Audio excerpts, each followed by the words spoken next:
Watch him throw the ball, we gon' pick it off. You gon' let him hit the hole or you gon' cut it off.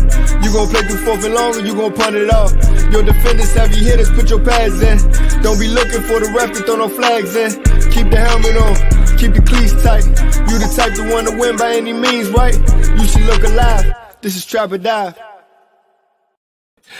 Yes, sir. Yes, sir. Good morning to everybody, man. I apologize for the tardiness. I hate being tardy. I hate being late.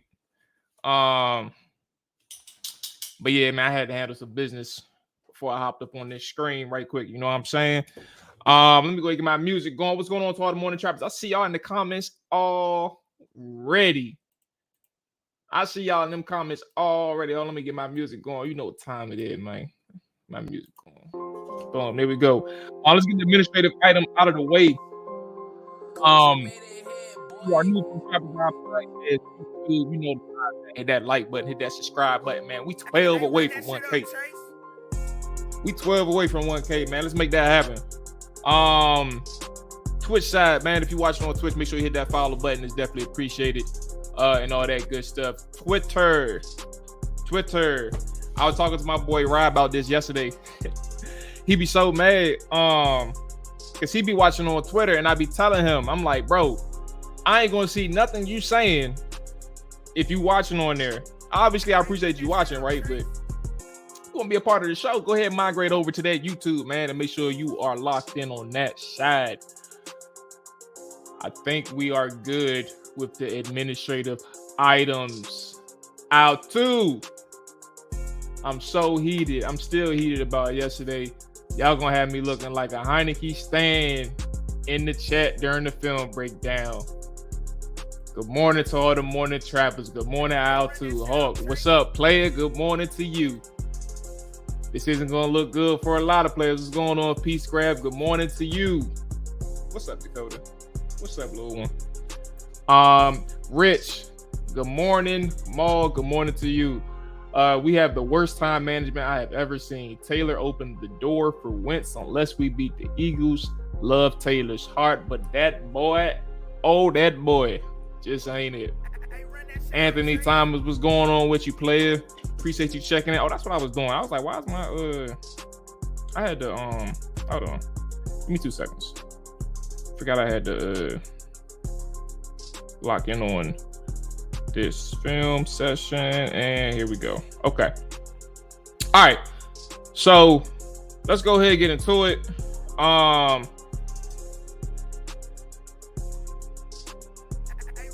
What the hell? All right, let's go ahead and get into it, man. We're gonna start with the offense. I'm not gonna lie to y'all. I'm gonna go ahead and just tell you, Dakota, relax, bro. I'm gonna tell you off rip.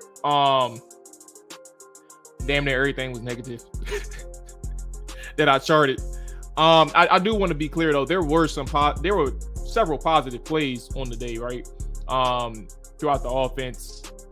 I think when I say the stuff that I charted was negative, it was more so because those positive plays was too far in between, and it's like it wasn't within rhythm. It wasn't within like a feel or flow of a game. It was like a random positive. So it's not like everything sucked on offense. But for the most part, when you see like a consistent inability to get something going, that is when I mean like when I charted like damn near everything was negative. So let's go ahead and get into it. Like I said before, or like I did last time, I'm just gonna go in order and go from there. I think that's what we did last time. So just so I can keep, so I don't have to worry about bouncing around. Okay, I like that idea. Skip to the final 10 minutes. All right, so how about this then? I like that idea because I have been looking for ways to streamline this, right? Because I go through everything, and that's kind of my idea of how things are done. But I like the idea of like trying to streamline away like a area of things. So let's go ahead and get into things. He said they got to put Cosme at guard. To be honest with you, I think the way Cornelius Lucas is playing, Cosme's going right back and tackle when he comes back. I think that's exactly what's going to happen. Okay, so let's go ahead and talk about, what is this? All right, let's go ahead and get into it. Let me bring up my play. Minnesota. Let's get this order going. Play 10, play 9, play 7. Okay. Play 7.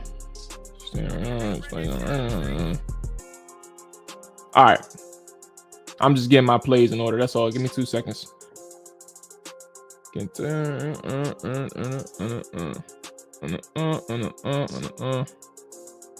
All right. Okay, boom. So we're going to go ahead and start off with Cornelius Lucas. Get this play up. Boom, there we go. And then let's go ahead and get the screen share going. Share the screen. And we are good. Okay. So this is the first sack of the game. And give me, this would probably be easier for me. I always take a little minute just to get things situated, but I think I found a better process. All right. Much better. All right, so play 7, man. This is a 1st and 10 for Washington. I think this is like after the first drive for Washington, obviously. So play 7. You set yourself up in good field position, to be honest with you. And obviously, as we know, like their first 4 drives or first 3 drives out of 5 in the first half were they had 6 first half drives. 4 of them were punts. 1 of them was the field goal. This is immediately following the first drive. You have 1st and 10 situation at Minnesota's 49-yard line. And here we go. So from a structure standpoint, when we talk about, when everybody criticizes Scott Turner, and if you all listened to the Trap or Die podcast last night, this is where I was like leaning towards in terms of like several different aspects of this team being a problem. First play of the game. Now, Cornelius Lucas is not on the same level as Danielle Hunter, right? But Cornelius Lucas is up against Danielle Hunter. And what I mean by that is you're going up against 2 dog defenders in Danielle and Zadarius Smith. But what really works for, let me go, this would probably be a better way. What really works for Danielle right here, right? Let's go ahead and start this. He's able to get, at this moment, get Cornelius to shoot his hands out, right? And if you look at Danielle's hand placement, that's what he's waiting for. You see his hand right here, able to latch on to Cornelius and do whatever the hell he did. That's some shit that I'm too unfamiliar with. but obviously it's in his toolbox, right? Just able to take his hands, rip through, and turn the corner and get a sack on Taylor Heinicke. But when I mentioned Scott Turner, right, you're just talking about Armani Rogers running a clear out, essentially not even a clear out, but just a crosser or an over route in a sense.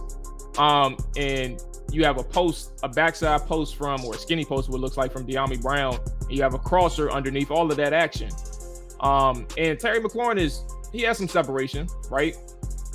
He has some slight separation on Patrick Peterson. So the opportunity is going to be there for Taylor Heinicke if he has time. But the issue is he doesn't have time. This is the window in which you would throw it to Terry McLaurin, but he doesn't have time. And again, it's because of the fact that, Danielle Hunter, who is a very effective pass rusher throughout his entire career, is able to get one on Cornelius Lucas early on to eliminate any opportunity for a big play for Washington. So that's where we start things off, is with Cornelius Lucas, understanding that this guy had trouble for a good portion of the game. And it came a point where Washington was able to provide help to either Lucas's side or Charles Leno's side by having a tight end in to chip, or having that tight end in where the edge rusher, whether it be Za'Darius or Daniil, has to work the arc. So if you work the arc, meaning you have to get around that tight end, right? Whoever's in line or next to the tackle, right? It gives them time on their pass set to get back and get in good position on their pass set while the tight end goes out on the route. That may sound confusing, but maybe I think I was able to highlight it on one play where they were actually able to provide some shift help. Okay. Hold on, pressure, batted ball, play 11, where we at? Oh, bad man, not working, man. Okay. All right, so here we go. Let's go to play 10. And this is kind of the sentiment of Taylor Heinicke throughout the day, especially to Terry McLaurin and Curtis Samuel. There was a couple plays that kind of encompassed like what I call and what I come to find out it's called bird dogging. If you never heard of that term, I just found that out earlier this year. But bird dogging for quarterbacks is somebody who is simply eyeing down their player, right? So let's go ahead and get into this play and we'll talk about it.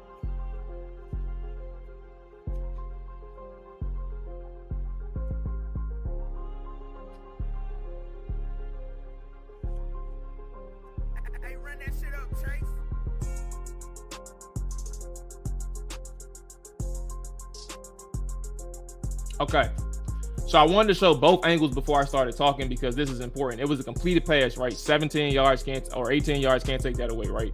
However, this was a somewhat of a theme throughout this game. You have a solid play action fake that ends up taking 58, right? I think this is a cover 3 if I'm not mistaken either.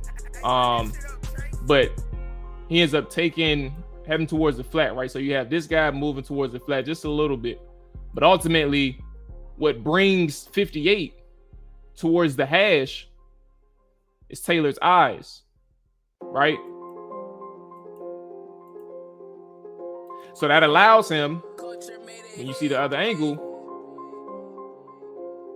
to get back into play and damn near get a pick on the ball. That's the first thing. Taylor is making a pass in a very tight window, and for a guy who doesn't have the arm strength to really zip that pass in there, you're going to allow people to make a play on the ball. So 58 is a smart player regardless. Like he's a smart player. You can't take that away from him. However, him being able to get back in on the play and disrupt the pass window is because he's following Taylor's eyes. It should have been or it could have been an interception. I'm not going to say it should have been. It could have been an interception if 58 trusted what he saw, right? And that's where the tip pass comes from. That's one instance in Taylor Heinicke really staring down the pass. Let's go ahead and go to some more. Is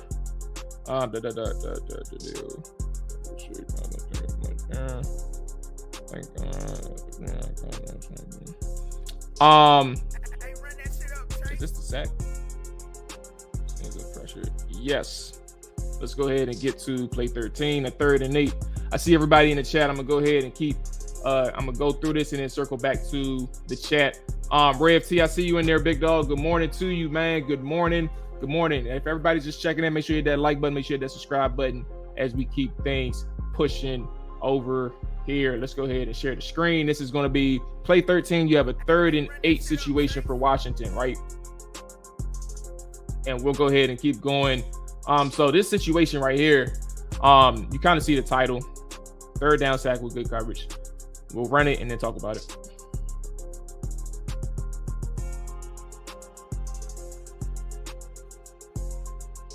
All right, so you saw that angle. We can start here. So this is another instance of, this is a good instance of coverage for the Minnesota Vikings. Let's start off on the back end and then we'll talk about what happened up front. You have Cam Sims. I think he's running his post route, right? You have a crosser, a drag route, and then you have somewhat of a corner. So I think it's their sail concept, one of their sail concepts, right? And you see that. So Minnesota, first and foremost, is able to identify everything. They're able to pick up everything cleanly in terms of responsibility. Patrick Peterson takes the post route. He stays outside leverage, so anything breaking in, he's able to do that. Cam Sims ain't really threatening him at all with like his foot speed or quickness or explosion, anything. So he's just able to stay in his hip pocket the entire way. That's nothing to him. Now you have 22, Harrison Smith. He has good leverage on the outside, so essentially he's walling, but he's not literally walling. And what I mean by that is somebody who's like near the middle of the field, just basically carrying anything and preventing anything from breaking in for the inside safety. But either way, he's just playing good technique, right? So if anything's breaking out, Harrison is on it. So there you go. You see Harrison able to take up Armani Rogers, so that's covered. The crosser or the drag route right here is covered, right? And now you have the middle of the field with the hook defender covering anything that's breaking in. So this is what you call straps. Now, in actuality, if you want to be like very critical of the quarterback, if you see that nobody's covered, you dump it off to your guy right here, Antonio Gibson, immediately. But here's the issue and why I can't criticize Heinicke too much, right? Hey, run that shit up, Chase. Charles Leno. Charles Leno is up against, I think this is, let me see. I forgot the name of this guy. Because you have Zadarius right here, 55, right? And then you have Daniil Hunter on this side. Whoever 98 is, maybe y'all can help me out right now. I forgot his name. But my point is, you got Charles Leno taking a vertical drop in a vertical set. So for those who aren't familiar with the pass sets, you either have a jump set, which Charles Leno loves. That's an aggressive pass set. You're just taking like a step or two back, and then you're aggressively attacking the defender. You're taking a 45-degree angle, or you're taking a vertical. And a vertical is literally somewhat of a line that's close in relation close to the quarterback. You're susceptible to power when you do your vertical sets. So you have to be really good at anchoring in situations like this, right? But he gets bulled back to the quarterback instantly. And when you get bulled back to the quarterback instantly, it's hard for a Taylor Heinicke to look left and then see his check down. Like, all he sees is 72 right in his face, right in his grill. So now you have Zadarius Smith working on Tyler Larson, and he hits him with a spin move.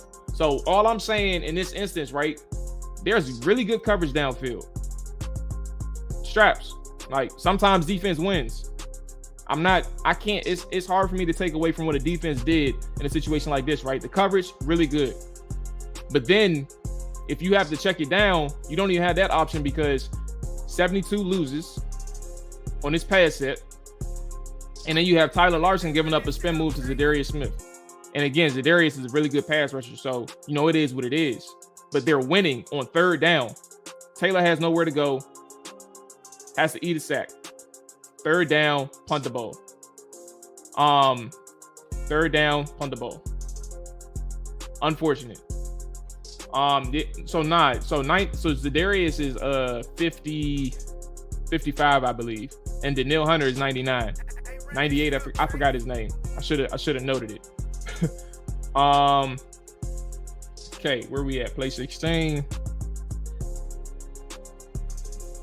Oh, this team needs. Let me go ahead and catch up with the comments. My bad, y'all. My bad. Let me check in.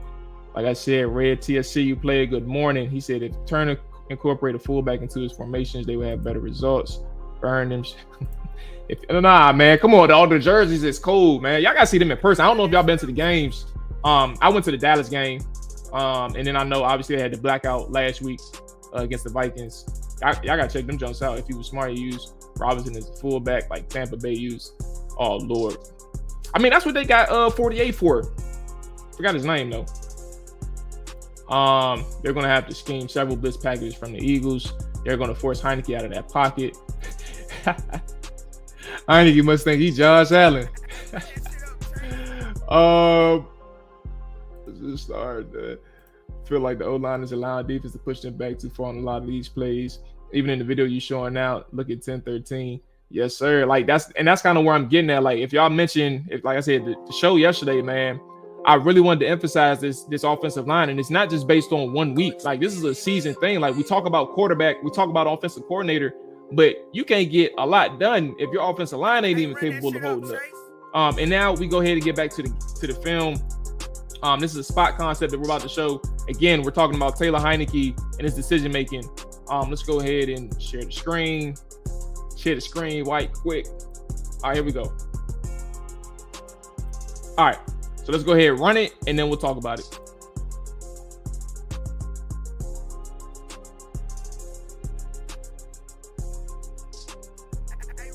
All right. So this is not an unfamiliar concept for Taylor Heinicke in Washington. And I think what Taylor Heinicke is able to do, and why he's really effective in terms of getting the ball out quickly to even a Terry McLaurin, is identifying your one-on-one matchups, especially in man coverage. You're facing a cover one situation right here, right? You have a 12 personnel package where you have your one running back, Brian Robinson, your two tight ends, and I think John Bates and Armani Rogers, maybe Logan Thomas right here. Curtis Samuel at the top of your screen, and then you have Terry McLaurin at the bottom of your screen. So we'll go ahead and run it. Again, watch Taylor's eyes. He's locked in on Curtis Samuel the entire way. And at this moment, right? And I think, again, when you're talking about processing and pre-snap as well, part of his job, when you see John Bates wide open right now, right? Part of his job is identifying who has who. If they're in man coverage, right, and you know your route, you know that John Bates and you know Logan Thomas is their routes, right? John Bates is running his crosser and he's stopping. At this moment, you should see 54. He's running out to Brian Robinson, right? But he's bird dogging. Again, that term, right? Staring down Curtis Samuel. Curtis Samuel isn't open. So he's like, it's Curtis Samuel or check down for him. But you got John Bates right here. Again, if 54 is taking Brian Robinson, you should know that one of the defensive backs has the tight end. John Bates is open right here. But he's staring down Curtis Samuel. Checks it down. Could have been an interception, but I'm not. Whatever, right? Hawked it down from the beginning, man. Great play for 54. Great play from 54. Obviously a bad decision from Taylor Heinicke. -4 on the play. Again, another instance of Taylor Heinicke just staring down his receiver, getting him in the offense in trouble. Yeah, Alex Arma. Rev T, yeah, because they don't use him that much. All right, where we at? So yeah, that's play 16. Another one. Now this is where we talk about Scott Turner a little bit. Like everything is meshing together, right? You're talking about the quarterback making poor decisions. You're talking about the offensive line failing, right? That's another thing. And now you have a Scott Turner situation on a critical down. Third downs, red zone, 2 minutes, all critical situations, right? Here we go. 3rd and 3. Where is it at? Here we go. All right. 3rd and 3 for Washington. And let's go ahead and get into it. Is that? Oh, okay, here we go. All right, 3rd and 3 for Washington. Let's go ahead and run it. Like you said, you see the bottom mesh concept.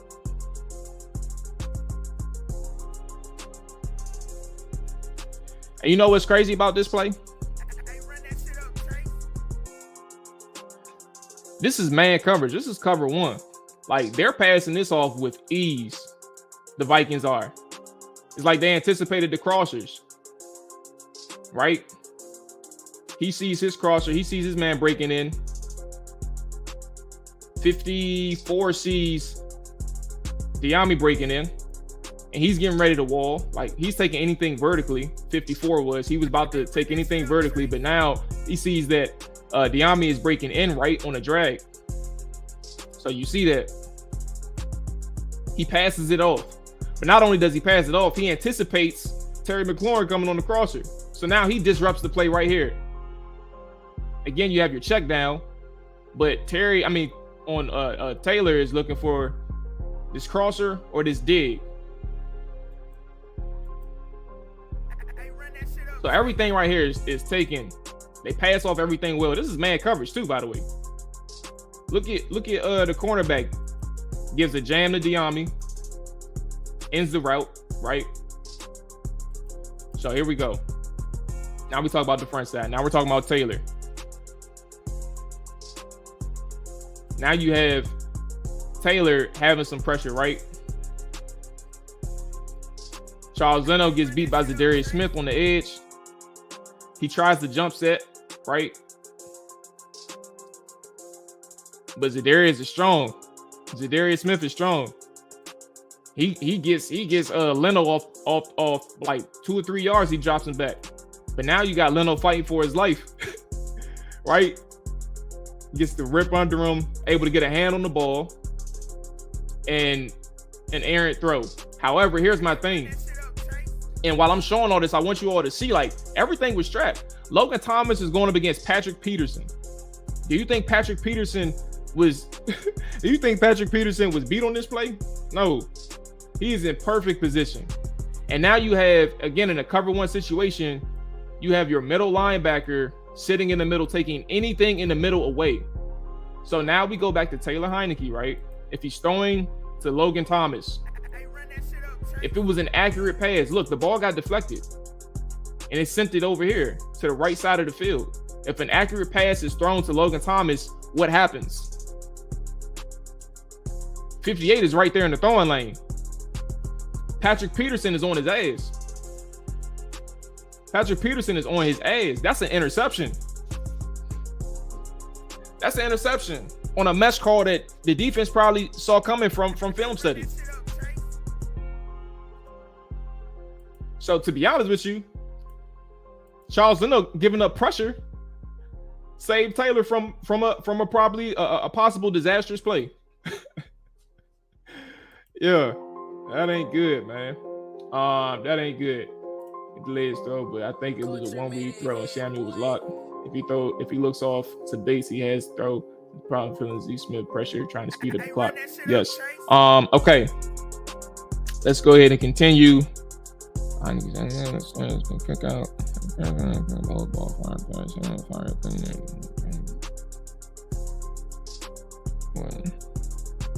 Okay, let's keep going. Let's just say Heinicke not it, and the fans that were calling, oh Lord, we ain't got to call them clowns, man. They just, you know what I'm saying? They just optimistic, dog. They're a little bit optimistic, dog. What's going on, Chevy? Appreciate you checking in. Good morning. Good morning to all the morning trappers, man. As always. All right, so again, that was a Scott Turner and Heinicke decision. Scott Turner, mesh calls are typically his thing on third downs. He loves the mesh, but also defenses know that he loves the mesh. So why keep calling it, or why keep calling it on third down? Break up your tendency. Why keep calling it on third and short? Break up your tendency a little bit. Some defenses are really good at picking up mesh and crossers as well. And Vikings was clearly ready for it in that instance. Okay. So let's go ahead and keep going to. I mean, we all seen the pass from Logan or the pass to Logan Thomas and how that really hurt. Play 29. Hey, run that shit up, Chase. Oh yeah, I was about to skip one.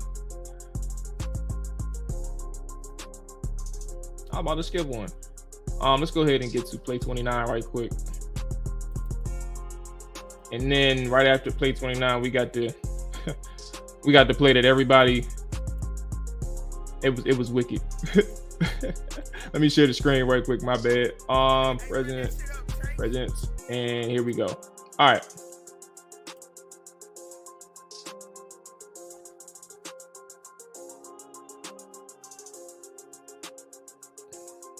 All right. Let's run it back. Again, so this is a cover 6 situation. So what you have in this instance, should be a 2 side, and I think Patrick Peterson was on the 2 side, meaning like a cover 2 on one and a cover 4 on the other side. And I think Patrick Peterson was supposed to stay in the flats, but he carries vertically. I don't think he sees this crosser coming, so he just goes upfield, right? I don't know why he doesn't stay down in the flat. And I may be wrong. It may be actually the opposite, but I think the quarter side is on the top, on the boundary side. But anyway, point being, you have your crosser, right? And Heinicke looks him off. And I think he looks him off because maybe he's frozen by Patrick or the linebacker. Who knows? But you have Curtis Samuel right here on your drag, and you can hit him right now. And you're getting what is this? First and 10. Ends up trying to dump it off and just panics. Panics in the pocket. He doesn't really have anywhere to go either in terms of like scrambling. So he's just like, all right, I got to get rid of the ball at this point. Taylor looked a little. I was about to under exaggerate. Like he was flustered. He was flustered from a pressure standpoint. He was flustered from trust, like what he's seeing and trusting his eyes. It was a lot on this play, right? I mean, on this play in this game. Let's go ahead and get into one of the more craziest plays you'll ever see in a game. I think we know where this is headed.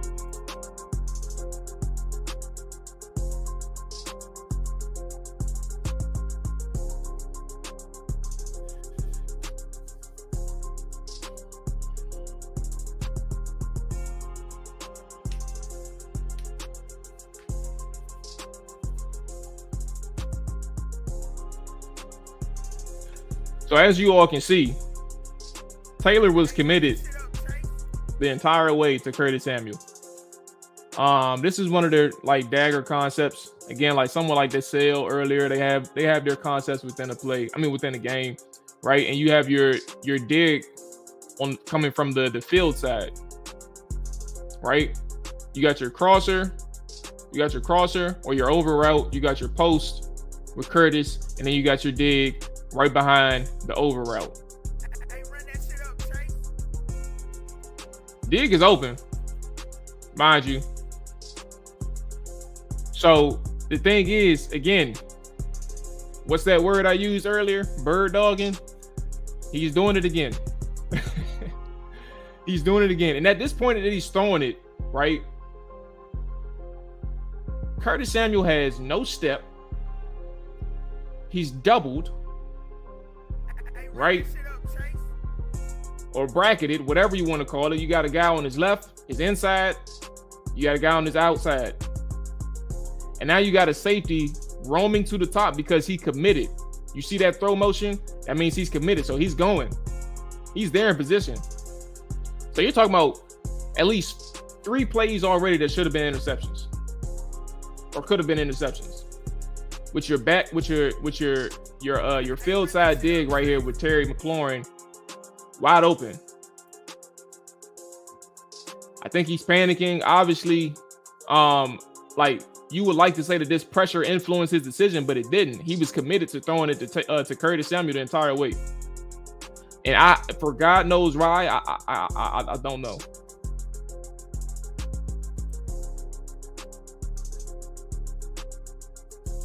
You got your dig right there, man. That dig should be within your first 2 progressions. Your first 2 reads, that dig should be right there. Again, touchdown. Now, this is a great play by Curtis Samuel. So understand that I'm not completely knocking the play because the receiver still has a chance to make a play on the ball. Obviously, he was blessed by the referee, right? But ultimately, your receiver still has to try and make a play. Curtis made the play. And he scores. So salute to Curtis. But obviously we understand that this is a situation where your quarterback cannot make that throw. Sedarius was running rampant. We can't pass block. We can't run the ball. We can't get a screen game. If we're going up against defensive player there, like Heinicke has no help to relieve the pressure. It's literally all on him. We saw this exact same thing with Michael last year. And to be honest with you, like think about the pass rush against Commanders against the Eagles and Dallas this year. Like, it's bad. Heinicke has to play a perfect game with perfect reads while getting sandbagged nonstop versus 4-man rushes. So if you can't get the pressure off you anyway, it's only going to get worse throughout the game. Heinicke wouldn't be pressured like that if he can see over the line of scrimmage. All right, where we at? Play 35. Let's go ahead and keep it going. Now there was some good, right? And I think it's fair because to show a couple good ones, right? Because it's a lot of bad. So next couple plays is going to be some bright spots of this team. We're going to start with Antonio Gibson and go from there. Remove window, boom, hide, and let's go ahead and remove the comment. All right, let's get to it. This is just good read from Antonio. At one point they was able to stack a couple good runs together, and it started with Antonio acceleration and get upfield, hit the hole for 9 yards on what was, I believe, a 1st and 10. Let me see. Oh, I didn't chart this one. Yeah, I think it's like a 1st and 10. And you get 9 yards, right? Really good run. Really good blocking from your offensive line. That's a good sight to see. Then you have right after that an opportunity. Well, actually, I ain't gonna show this one. John Bates missed the block. And John Bates for all this ability to win at the point of attack in terms of pass protection and as a run blocker. He had a couple reps that he would like to have back. There was a play with Brian Robinson essentially where you're running, I think, what was it, counter. Matter of fact, this is your Alex Armour play, so I guess it is worth sharing for the good man, Rev T. Is this red? Nah, this ain't Armour. I'm tripping. Yeah, we ain't gonna show that. So yeah, let's go ahead and keep it going with some of the positive. Taylor Heinicke. Again, this is when they were finding their rhythm in a sense, right? Offensively, you start to see some type of rhythmic from the receivers and from Taylor Heinicke all together. Let's go ahead and run this one.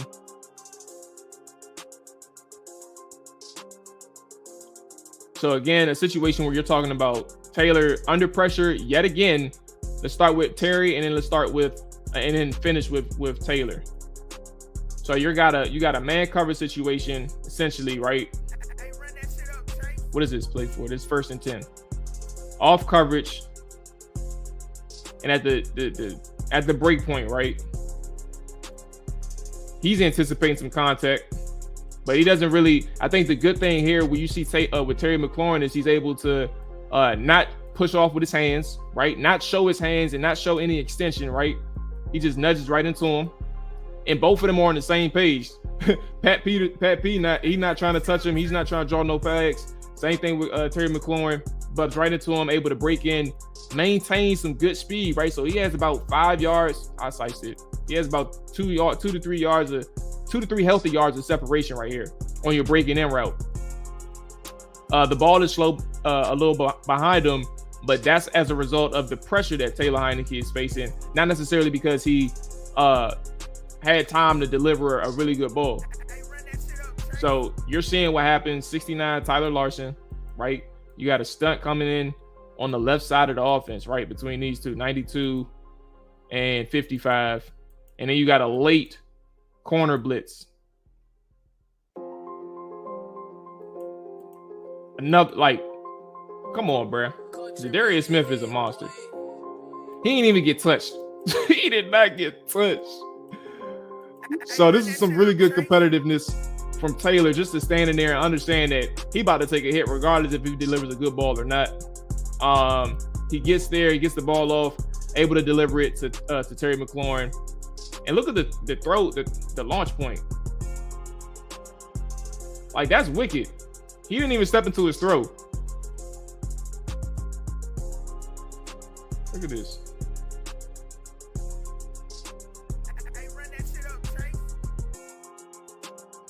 So again, wasn't a very accurate ball, but at the same time, he was able to deliver it. So That was, yeah, I'm about to say that was a solid pass from Taylor. That was a really good play from Terry McLaurin downfield to create that separation and not draw attention in terms of like any push-offs or anything. Solid play from both ends, Taylor Heinicke and Terry McLaurin. Pass protection, not there.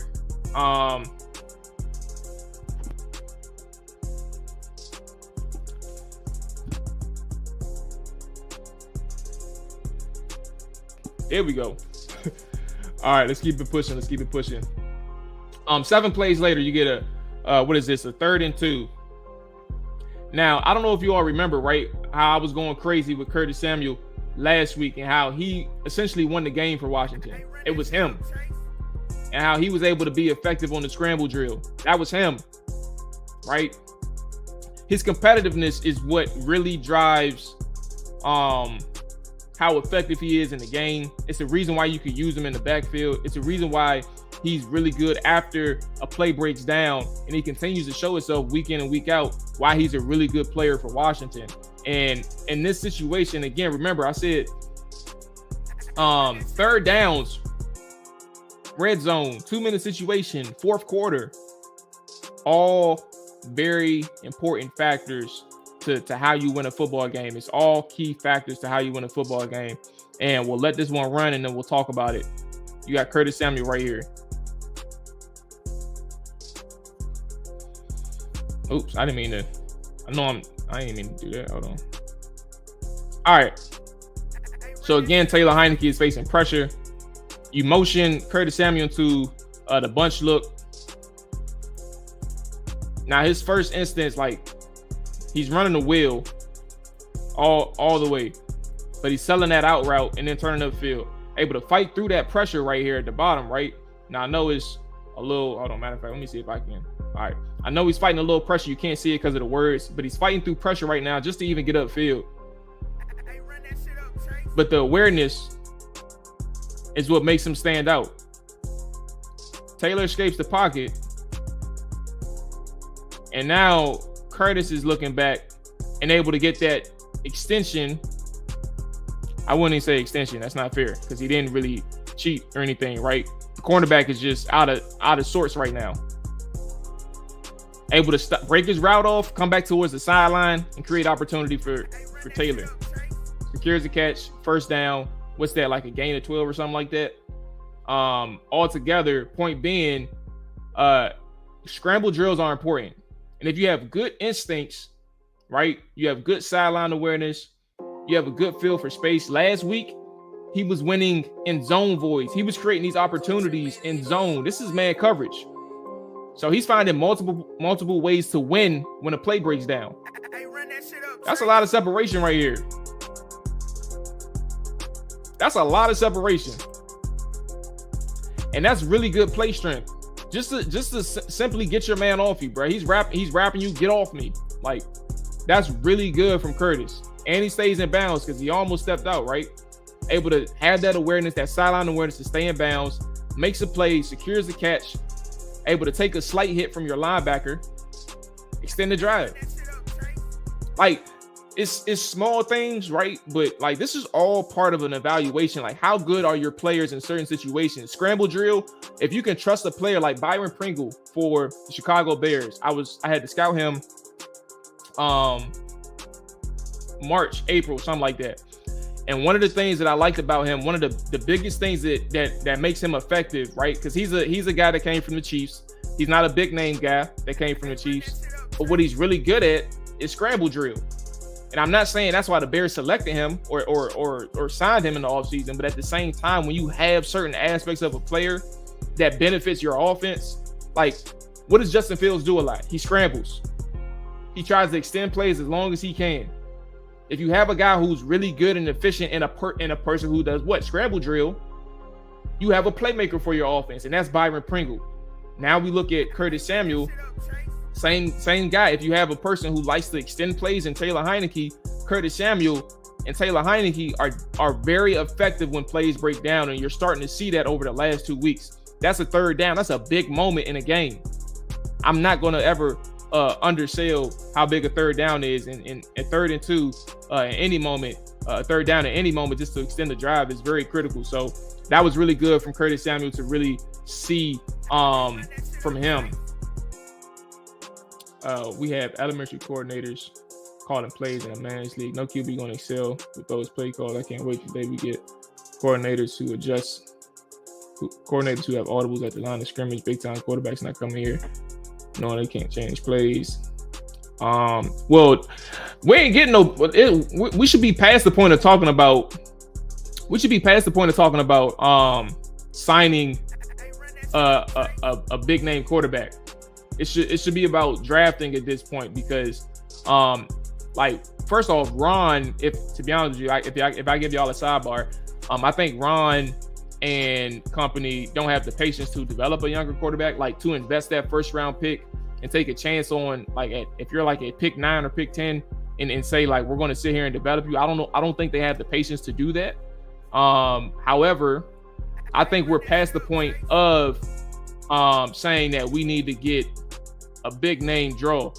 That's the first thing. The second thing is there ain't going to be no big name draws really coming out in this free agency pool. That's the second thing. The third thing is you got to bite the bullet, man. You got to keep looking for that quarterback in the draft, because if you get your own, you lock them in for 4 years, 5 years with the extension, you're in good shape. But you got to find your own. So that's where I push back on. Like, it ain't about to be. We shouldn't be talking about big time quarterbacks for Washington. We should be talking about rookies. I would like to see Curtis get more carries out of the backfield. I'm with you. Need to see more. We need to see more. The fact that we had to do all that on 3rd and 2. I mean, plays break down though. Hey, run that shit up, Chase. Plays break down. I can't criticize that. But I get your overall point, right? Like, it's everything essentially is hard work for Washington. I get the point. All right, so here we go. Let's go. Those are the 3 good plays. Right now we get back to the issues, and these are the last few plays on the offensive side of the ball. Let's go ahead and get into it. Share the screen. Dario, what's going on with you, player? Good morning. Good morning to all the morning trappies. If you're just checking in, make sure you hit that like button. Make sure you hit that subscribe button. We appreciate that. Let's go ahead and get into it. And run it.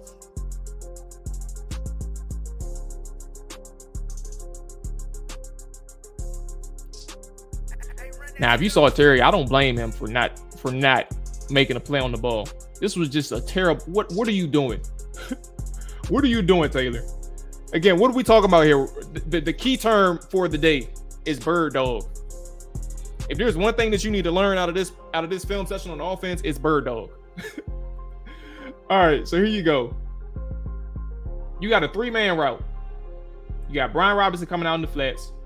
You got your I don't even know what this was. What did he run? I would say it's a breaking in route. He more so like tried to manipulate the defender by breaking out and then just leaning back in. I don't think he was really coming back to the quarterback. I think he was trying to create separation. And then you have at the bottom of your screen a curl. So here you go.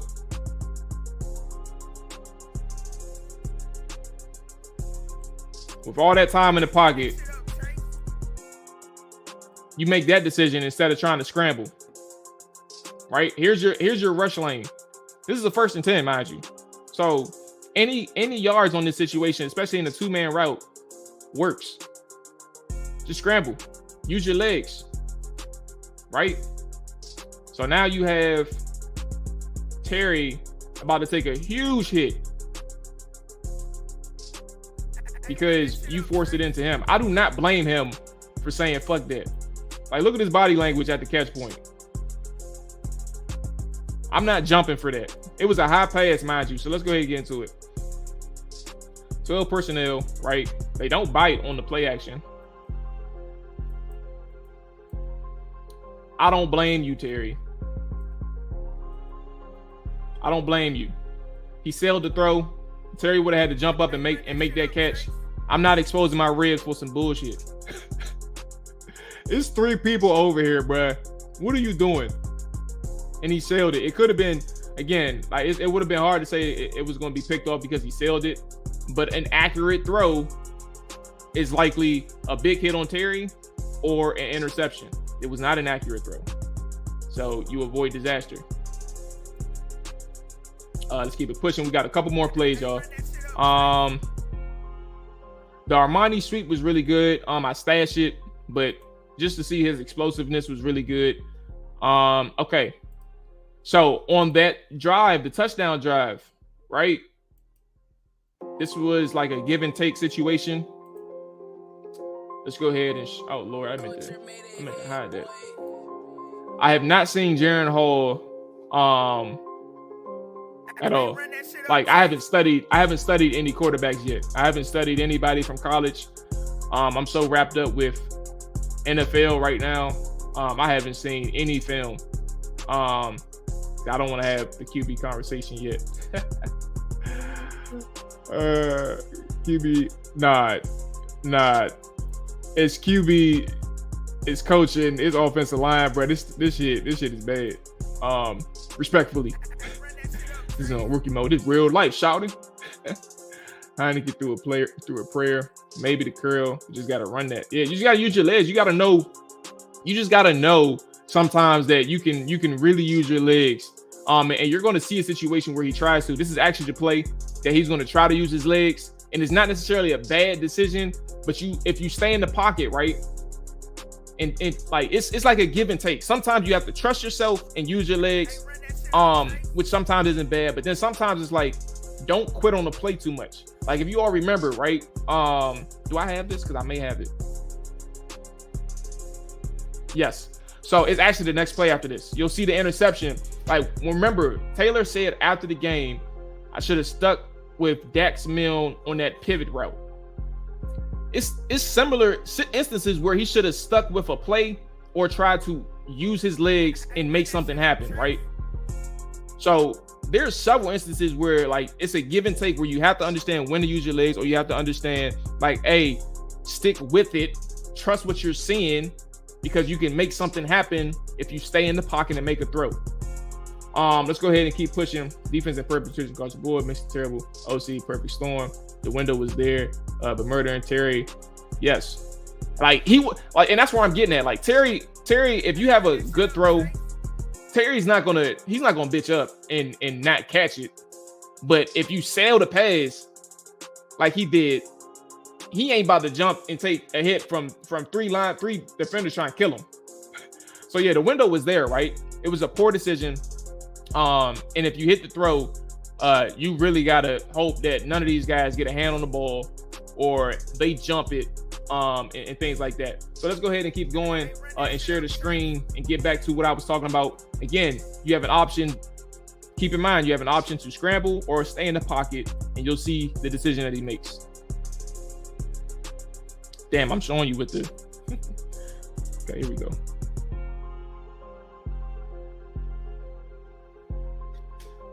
So a face mask called this back.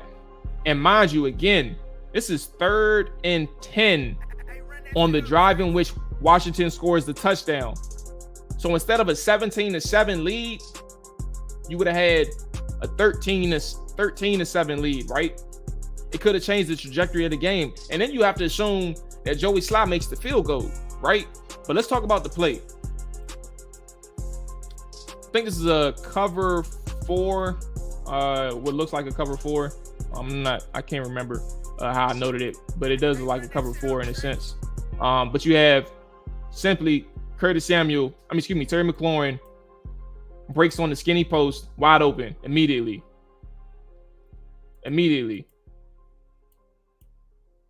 Right?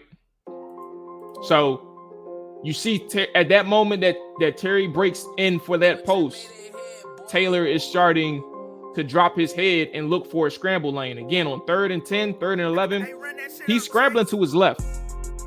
So you have opportunity if you want to, right? At this moment, you have opportunity if you want to try and get that first down yourself. So again, when I say it's a give and take, this is what I mean. Like If you want to take this option and trust your legs, okay. But the better play is to sit in the pocket and make the throw. He gave up on the play. And if you're sitting here thinking, hey, he has some pressure in his face, he really didn't at this point. So now that you see Terry is wide open, like screaming open. Let's go ahead and show the other angle.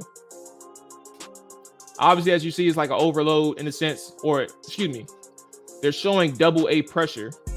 It ends up being an overload. Washington is able to pick up the blitz or the overload very well. Like, this is a very good pass pro. And matter of fact, while I'm talking about pass pro, let's show Trey Turner some love. Because I'm not a biased individual, right? When you have good plays, especially from players who've been taking bad reps throughout the season, let's go ahead and show them some love. So you see Trey, right? 69 to Trey.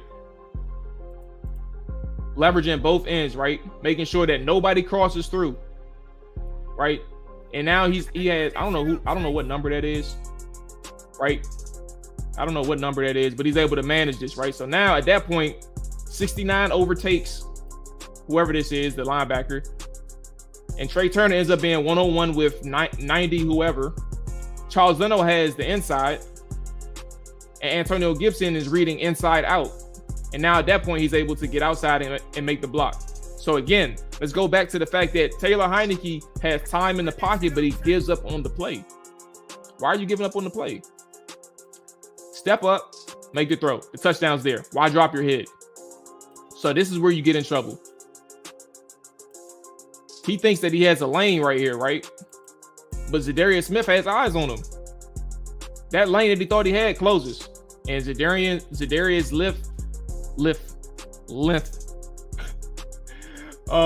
is able to help him out as he's able to wrap up and get Taylor Heinicke. A face mask saves the Commanders' drive, but you get the point of me showing this play. They got blessed. A penalty extends the drive. It leads to their touchdown, right? But you're in a situation where it shouldn't even gotten to this. It should have been a touchdown to Terry McLaurin. You have time in the pocket, make the throw.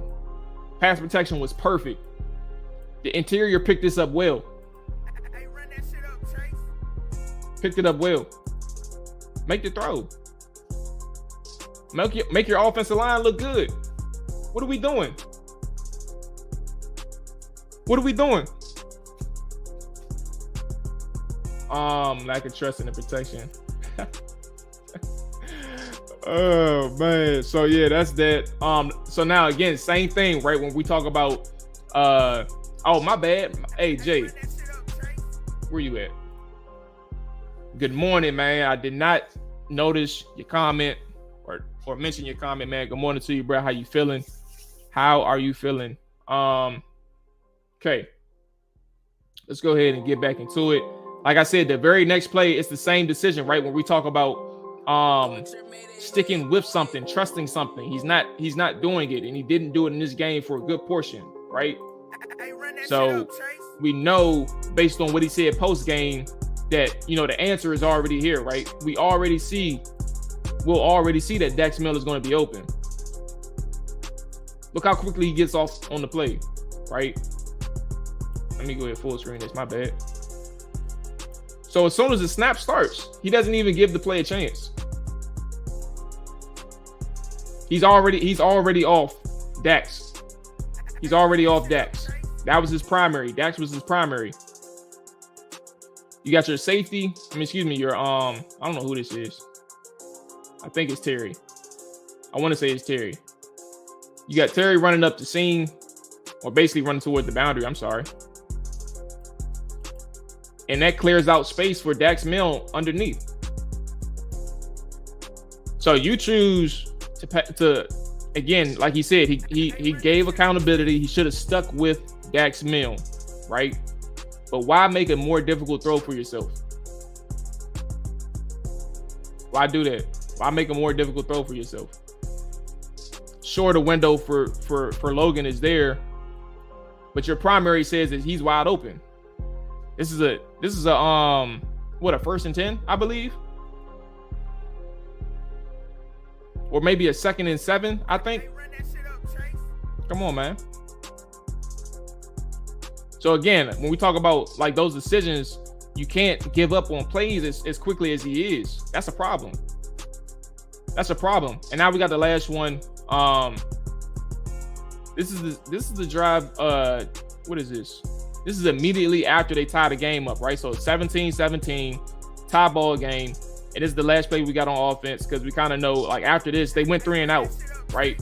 So you had your first down, you had your second down, third down was a sack. But on your first play of that drive, when it's 17-17, let's go ahead and show what we're talking about.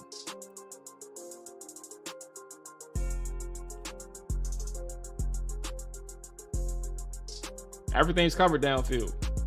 Again, they play this perfectly again. You have a single high over top. It looks like a, what is this? Is this a 6 again? I think this is a cover 6. Either 6 or 3, but I think it's 6. But point being, you got eyes in the bail coverage on Diami. He's playing underneath, right? And you got a safety over top of that. Who is this? Terry? He's covered. Now, I mean, he breaks open downfield late, right? But he's covered. Like, he's covered for Taylor. Taylor ain't making that throw. But you got Brian Robinson wide open right here in the flat. The end result, throws it away. But you have Brian Robinson open in the flat almost immediately. What are we doing? Check it down. Bring your eyes back down. Throws it away. Dead play. Again, this is the play. This is the drive in which it's 1st and 10. And you go 3 and out. That's your first down right here. Your first down is right here to Brian Robinson. There you go. And we know what happened after that. Yes. Right there. Where we at? Let me go ahead and catch up with the lack of trust. Oh yeah, right there. Something I've noticed about Norwell is he doesn't look for work. Yes. So he does sometimes, but not consistently. And to your point, that is a problem. Like, especially when you're uncovered, you have to find a way to get into action. Now that one, I think that was solid. But to your overall point, Jay, I completely agree with you. He doesn't do it consistently enough. I think the most egregious one was that Tennessee one, right? That's the one that we all remember. A person who is, hey, bro, standing. He the only one not doing anything, bro, just standing there. Like, who's gonna commit to you, Norwell? Like, we passed that point. Go look for some work. T-Roy, appreciate you checking in. Good morning to you, player. Good morning to everybody that's just checking in. Make sure you hit that like button. Make sure you hit that subscribe button, dog. We appreciate that thing. He was spooked by the Blitzing DB. Nah, I don't believe it. Oh, I ain't gonna lie to you. That boy. Oh, Lord. I said that boy had opportunity. Give me 2 seconds, y'all. All right. He didn't have anybody to block. He just stands in there. As long as you have a tall D lineman rushing in front of Taylor, it's over. See, hey, Chevy, I ain't gonna lie to you, Brad. He's made several throws from the pocket. I don't think. I think it's a detriment because of it's a natural detriment because of his height. But like, he's played quarterback all his life. I think that's the most important thing, right? So I'm just giving them some slack because like it's not a huge issue. Like, it's not the reason why they win or lose. His decision making is the reason why they win or lose, and that's what really gets him in trouble. That goddamn decision making. He good for he good for at least 3 or 4 terrible decisions within a game, and that's not good enough. He had to lob it up to get it over, literally a 10-yard pass. I know the coach is saying this back in here at the house, which is why they brought in tall ass Wentz. Running back is open. Yes, it is. All right, so let's go ahead and get into a couple defensive plays, man. I wasn't able to finish the whole film. What actual? I am in the second quarter of the defense, but we do have a couple ones that I want to show. To start with Let's start with Ben. Let's see if I can. I only got the one play from Ben, so let's go in order. It's 4 plays. It's 4 or 5 plays. So we'll go ahead and get into it. This is actually the second play of the game on defense. It's good and bad, right? So let's go ahead and get into it. Let's show that good man. Let's show that good man John Bostic, right? Let's show John Bostic some love here. Okay. So initially, this is really good coverage. Let's go ahead and run it. You have what? This is an empty set, a 3x2 situation with, your 3 receivers, 3 eligible over here. You got your 2 tight ends, or excuse me, 2 tight ends. You got your 1 tight end and your 1 receiver over here.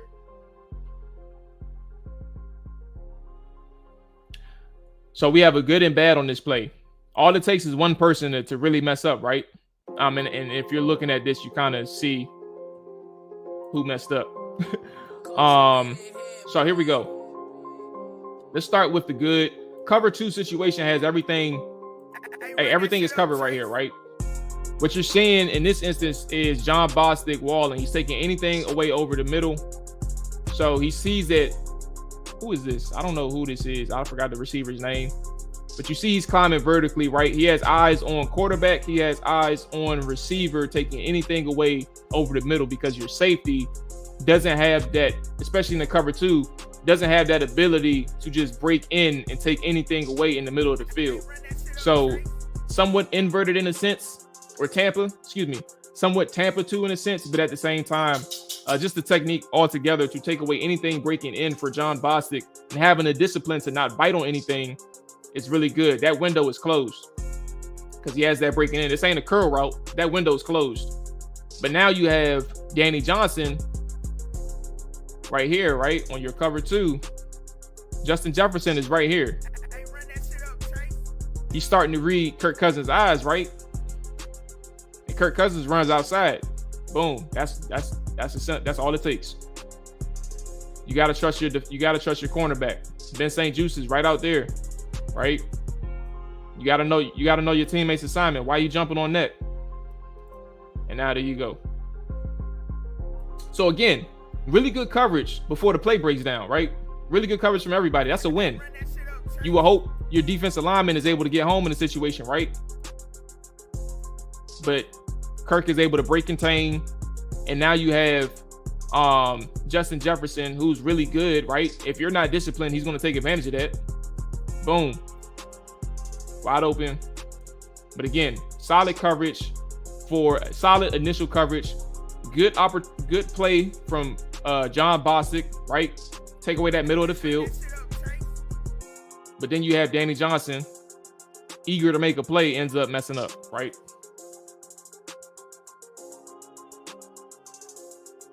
The final 10 minutes. Where we at? My bad. Facts, Tennessee. Where's Uncle Sam Trap? JB is actually playing adequately this season so far. I'm more interested in final 10. So we're gonna cross that bridge when we get there defensively. But yeah, that I think the more important thing, because you gotta think, like, there was a 9-play drive, and then the last drive of the game was like a 10-play or 12-play. None of those are good, but for the most part, this defense did a really good job after that first drive, right? Situation management basically 0. He opened up to the 3 receiver side, everything good. Rep by John Bostic, absolutely. We running plays for Dax when we should be scheming. Gibby, Samuel, and Curtis open. KOC scheme for JJ Hawk and Cook when it mattered. That is true. Anyway, back to regular schedule programming. I agree with this though. Like, you got one for Dalvin Cook, you got one for Justin Jefferson, right? You got a couple for Justin Jefferson, and let's go ahead and get to one of the plays that I thought was really good from Benjamin St. Juste. But you can't. It's hard to win when you have a connection like Justin Jefferson and Kirk Cousins. Let's go ahead and run it.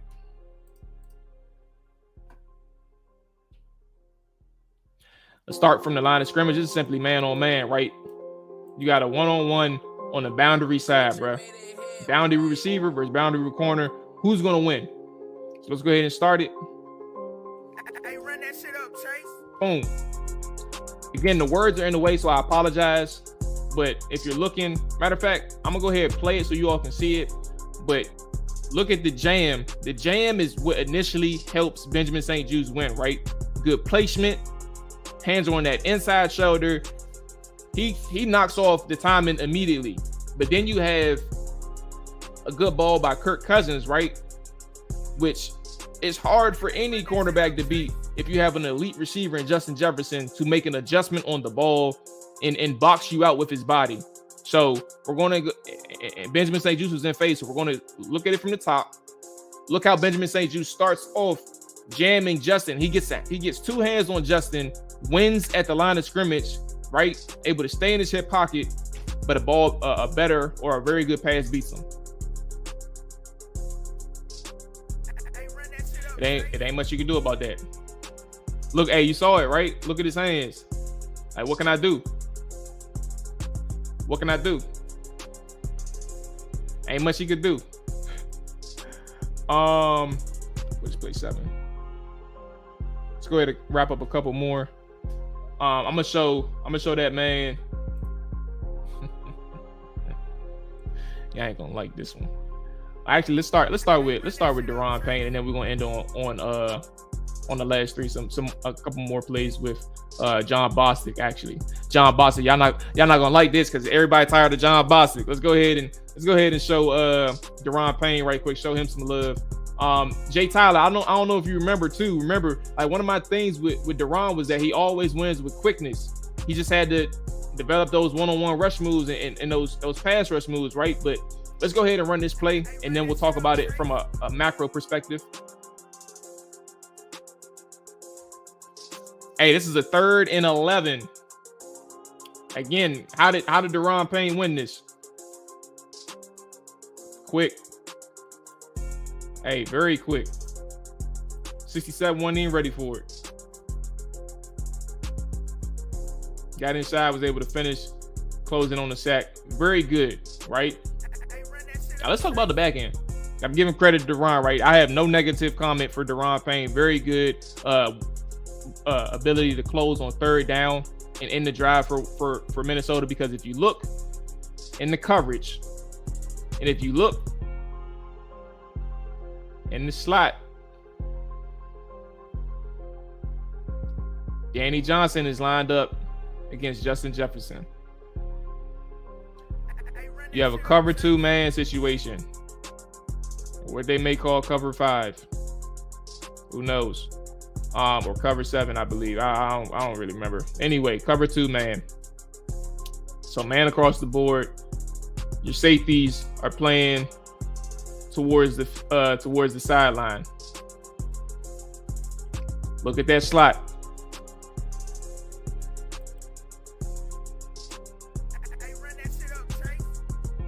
I don't think Kirk Cousins will make this throw. I don't think he has the cojones, the cajones, whatever the word is, the cajones. But that's your play right there, if he has time. So very good pass rush by Daron Payne, because Danny Johnson gets beat at the break point.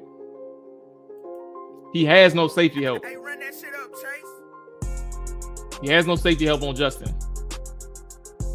So very good play by Daron to get that sack, because you got that slot seam right there wide open. Yes, coverage was good. Throw was better. Absolutely. Yes. Very good. It's very good coverage, bro. Very good coverage. There's most upside of any right D line. He said, nah, that's John Allen, but boy. Hey, John Allen, like, that's all pro. John Allen should have been all pro last year, but he ain't really make a name for himself at that point last year. So hopefully he get a better chance this year to make that all pro bid. Daron Payne and Allen. Okay, so let's go ahead and get back to, hey, what's the phrase that T.O. say? They love to hate me. Let's talk about somebody that people love to hate. Let's go ahead and talk about somebody that love to hate. It's like some of the, again, I'm on like play 23 on the defense, but I think it's important to note, like, the way they played throughout the majority of the game, like from the fail on Sunday, but also like from the first few plays that I've watched defensively, like these guys were on concepts. Like they were very disciplined. Like some of those big plays early in the game, that was simply due to a coverage beater, but it wasn't that Washington didn't execute. Like if you're running a cover 4 and you have a crosser, right? And let me be clear. If you have a cover 4 beater and Washington is running cover 4 and they execute their assignments well, it's on the offense to have a play call that works against cover 4. Like it's just a perfect play call against a certain coverage. And what I mean by that is if you look at, I think it was either Justin Jefferson or Adam Thielen who won on a crosser, and he was wide open. But he was wide open because in a cover 4 you have your cornerback, right, who's taking anything vertically downfield, and they had a receiver run a clear route. So right under that clear route is what? Is an open void. The only second level defenders that's going to be there is in a hook zone. They're not in the flats. The flats is the vulnerability in a cover 4. So what I mean by that is, and what I'm saying, and the reason why I'm talking about it is like Washington played sound coverage in a good portion of the game, in most situations, I would say. I think that's the best way to say it. But let's keep pushing. Let's talk about your boy that everybody loves to hate. Hey, run that shit up, Chase. This is the first play out of the sack from Daron Payne, right? Just overall good play recognition. And I think him playing closer towards the line of scrimmage probably is helping that, like in terms of like how he's able to see things and how he's able to see concepts. The first thing he's able to do here is actually look at Kirk Cousins' eyes. Like his eyes, Kirk's eyes tells him, I need to crash down. But after he commits to crashing down, right, it's called like click and close. Just understanding what you're seeing, understanding your concept and committing to what you're seeing. Now he's able to beat the block and get in on the play, make the tackle. So that's a very good play recognition for Bobby McCain and seeing how he's able to perform at the line of scrimmage from the slot position. And now we got one more that I want to show. Hey, run that shit up, Chase. Oh yeah, man, I see the comments. It's called 25, I remember correctly. Technique. Boost Kendall Fuller. Curl was supposed to carry Thielen. And the crosser he caught. Both Mayo and Bossy played well without that green dot. Bobby McCain ball in the last 2 weeks. Last one on the defensive side. Again, like I said, I've only been able to look at like the first 23 plays. I got a lot of work to do. Matter of fact, I have 3 scouting reports that I have to do. I'm actually bullshitting right now by being on this stream. So this is the last one. Don't tell nobody I told y'all that. We got to show some love to John Bostic again. Let's go ahead and run it.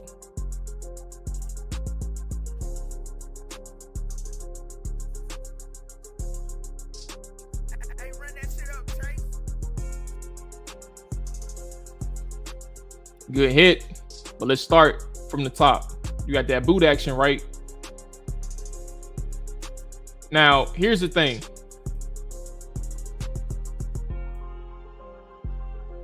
And this is actually something that I noticed against Chicago, but also something that I noticed well before Chicago with Derek Forrest. In theory, right? Because John Bostic has a good feel, right? He's able to disrupt that crosser. He's in that space to disrupt the crosser, right? In theory, if Bostic was not there, right? And this is a good play because John Bostic was there. So that is not to take away from anything that happened on this play. But in theory, if he was not there, because Ben St. Juste and Derek Forrest is communicating that 18 is crossing. So Derek Forrest is taking 18, right? In theory, if Bostic wasn't there, that's a completion. That's who he's looking for. That crosser that gets behind the linebackers in that play action that's hopefully sucking up the linebackers like it did Jamin Davis right here, who's all the way down there out of the play. So very good play for John Bostic to disrupt the crosser, which allows Derek Forrest time to get in and take over on 18, right? And now he recognizes that 86 is wide open, and he's probably reading Kirk's eyes at this point that, oh, he has to get the ball out quick. Let me make a play. A good stick. He probably gets like 2 yards on I think this was a 1st and 10 or 2nd and 8. So from a 2nd and 8, you force a 3rd and 6, and obviously we know that they get off the field. John Bostic was, hey, come on, man. Bostic was there. Bostic making plays. That's playmaking.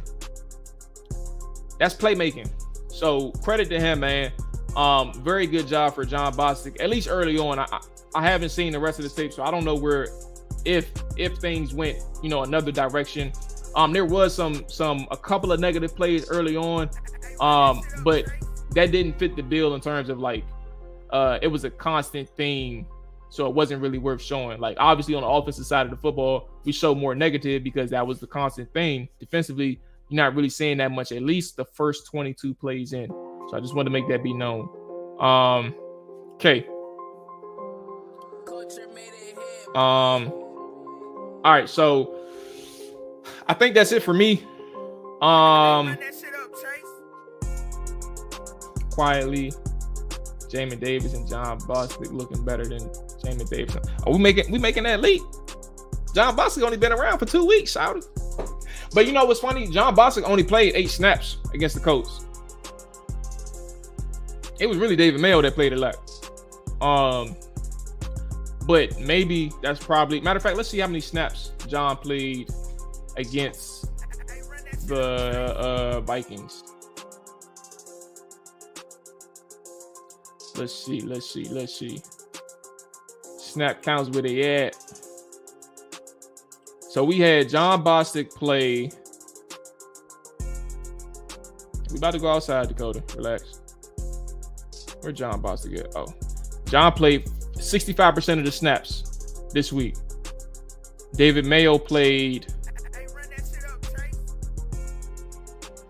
Ooh. Uh-oh. Let me go ahead and search his name. David Mayo ain't play. David Mayo ain't even play. Was he hurt? Was Mayo hurt? Oh, all right, yeah, all right, I see you. Mayo was out. Okay. I ain't know. All right, either way, that was a really good opportunity for John Bostic, and John Bostic, as you can see, at least early on, was on point. To be continued to see how he played throughout the rest of the game, but he was on point. Yeah, that wasn't bad at all, man. I'm really happy to share some good news for John, because he wasn't getting no good rep. Even though he was solid in 2020, he ain't getting no good rep for the fan base. So it's good to see him execute his assignments early on. I mean, he even made some plays in the run game. I didn't show everything, right? He made some plays in the run game too. That was really good. So yeah, that was interesting. All right, so listen, that's gonna wrap it up for me. I appreciate everybody who stayed tuned through the film session just to check in and see how these boys doing. Obviously, we wish we can say something better for the offense. Now, there are always individuals who have solid games, but from a collective standpoint, things ain't really working out well on that side of the ball. Defensively, I did like what I saw early on. I'm going to keep watching it today before I get to these reports that I got to do. Matter of fact, defensively, I think majority of my clips, I'm going to put some more clips out on Twitter. So if you aren't following, the Twitter handle is up on the top of the screen. Let Mual tell it.